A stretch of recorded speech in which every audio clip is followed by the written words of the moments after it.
Hello கண்டிங் channel people, இந்த வீடியோவில் நம்ம பிரதீப் ஆண்டனி பற்றி ஒரு சில முக்கியமான விஷயங்களை பார்க்க போகிறோம். அது என்ன ஏது அப்படின்றத உங்களுக்கு ரொம்பவே தெளிவாக ரிலாக்ஸ் பண்ணிக்கிறேன். நான் பேச கேட்க ரெடியாக இருப்பீங்க நம்புகிறேன். வாங்க அவரை ட்ராவல் பண்ணிக்கலாம். முதல்ல ஒரு மிக முக்கியமான விஷயம் என்ன அப்படின்னு பார்த்தீங்கன்னா, பிக் பாஸ் சீசன் 7 மூலமாக ரொம்பவே மக்கள் மத்தியில் பேசப்பட்ட ஒரு நபர் யார் அப்படின்னா பிரதீப் ஆண்டனி. அவர் கேமுக்குள்ளே கண்டினியூ பண்ண வச்சிருந்தா கூட அவர் இந்த அளவுக்கு ஃபேமஸ் ஆகிருக்க மாட்டார். கண்டிப்பாக ஃபேமஸ் ஆகிருப்பார். பட் இருந்தாலும் கூட வெளியே ரெட் கார்டு கொடுத்து அனுப்புறது மூலமாக ரொம்பவே ஃபேமஸ் ஆகிட்டார் அப்படின்னு தான் சொல்லணும். மக்கள் மனதிலையும் ஒரு நீங்கா இடம் பெற்றுட்டார்.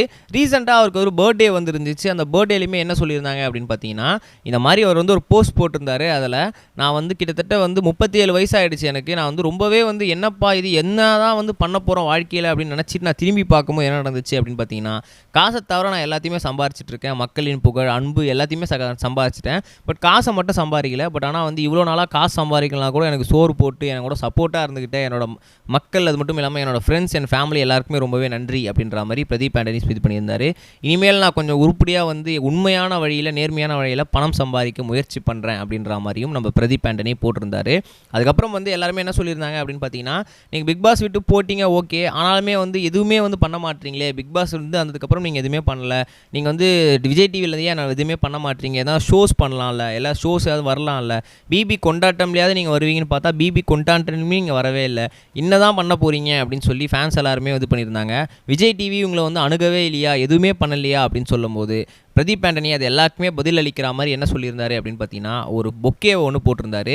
அந்த பொக்கேயில் ஒரு கார்டுமே இருக்குது. அதில் கார்டில் என்ன இருக்குது அப்படின்னு பார்த்தீங்கன்னா, நம்மளோட விஜய் டிவியில் இருக்க மோஸ்ட் ஆஃப், அதாவது அவனோட ஹெட்டு அப்படின்னு சொல்கிற முக்கியமான பொறுப்பில் அந்தஸ்தில் இருந்துகிட்டு இருக்க எல்லாருமே என்ன பண்ணியிருந்தாங்க அப்படின்னா, அதில் சைன் பண்ணி அவங்களோட பேர் எழுதியிருந்தாங்க. அதில் many more happy returns of the day Pradeep Antony அப்படின்னு சொல்லி போட்டு அதை விஷ் பண்ணியிருந்தாங்க. அதை நம்ம பிரதீப் ஆண்டனி ஃபோட்டோவாக எடுத்து அவர் சமூக வலைத்தளங்களில் இன்ஸ்டாகிராம், அது மட்டும் இல்லாமல் ட்விட்டரில் மென்ஷன் பண்ணியிருந்தார். அது கீழேயே அவர் கேப்ஷனில் கார்டு அப்கிரேடட் அப்படின்னு போட்டிருக்காரு. அதுபடி என்ன இருக்காங்க அப்படின்னு பார்த்தீங்கன்னா, ரெட் கார்டு பிரச்சனையை விஜய் டிவி சால்வ் பண்ணிட்டாங்க அப்படின்றது நல்லாவே தெரியுது. அது மட்டும் இல்லாமல் கூடிய சீக்கிரம் பிக் பாஸோட கொண்டாட்டங்களில் வரலாம் கூட அவர் நம்ம விஜய் டிவியில் ஏதோ ஒரு முக்கியமான ஒரு ஷோவை ஆங்கரிங் பண்ண போகிறாரு. அது மட்டும் இல்லாமல் அந்த ஷோவை ஹோஸ்ட் பண்ண போகிறாரு அப்படின்ற மாதிரியும் பேச்சுகள் அடிபட்டுருக்கு. ஏன்னா கண்டிப்பாக இனி வரும் ஏதோ ஒரு சில விஷயங்களில் நம்மளோட பிரதீப் ஆண்டனி கண்டிப்பாக வரலாம் அப்படின்றும் பேச்சுகள் எடுபட்டுருக்கு. மேபி அது குக் வித் கோமாலியா கூட இருக்கலாம் அப்படின்ற மாதிரியும் நிறைய பேர் பேசிக்கிட்டு இருக்காங்க. எதனால் அப்படின்னு கேட்டிங்கன்னா, அவரும் நல்லா குக் பண்ணிட்டு இருப்பார். நிறைய ஷோஸஸ்லாம் பண்ணணும்னு அவருக்கும் ஆசை இருக்குது, பணம் சம்பாதிக்கணும் ஆசை இருக்குன்னும் போது கண்டிப்பாக விஜய் டெலிவிஷன் அவங்கள விடாது. ஏன்னா இந்த மாதிரி விஷயங்கள்லாம் அவர் ரெட் கார்டு கொடுத்து வெளியே அனுப்புறதுனால திரும்ப அவரை நேமை ஸ்பாயில் பண்ணக்கூடாமல் ஒரு நல்ல ஒரு ஷோவில் அவர் டெலிகாஸ்ட் பண்ணணும் அப்படின்னு சொல்லி அவங்களுமே ஆசைப்படுற மாதிரி தான் அந்த புக்கேவை பார்க்குறோம். ஸோ என்ன நடக்குதுன்னு பொறுமையாக வெயிட் பண்ணி பார்ப்போம். நம்ம நெக்ஸ்ட் வீடியோ சொல்கிறேன் கைஸ். பை.